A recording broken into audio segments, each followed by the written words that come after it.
Liidu liige, aga see ei tähenda kindlasti mitte seda, et Võru linn ei tee koostööd teiste omavalitsustega. Meil on praegu ette valmistatud Võru valla ja Sõmerpalu valla ja linna vaheline projekt, mis on saanud rahastuse, kus me hakkame siis kõigepealt ette valmistama selle 3 omavalitsuse ühinemisplaani ja seal on siis kõigepealt kõikvõimalikud erinevad rahvakoosolekud, uuringud,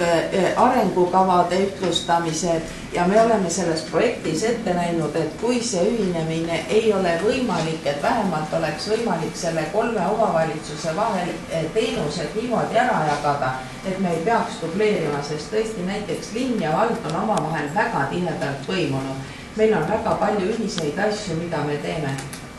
Näiteks kas või ühistransport on ju praegu tõesti, maavalitsus on seda korraldanud ja linna valla ühistransport on praktiliselt üks läbi. Siis see, et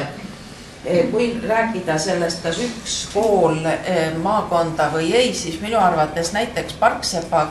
kool on ju täiesti teistsuguse suunitlusega, kui on Võru gümnaasiumid, seal on võimalik ka seda eelkutseõpet saada, see tähendab, kõik lapsed ei ole ühesuguse himu ja huviga, meil on võimalik vastastikku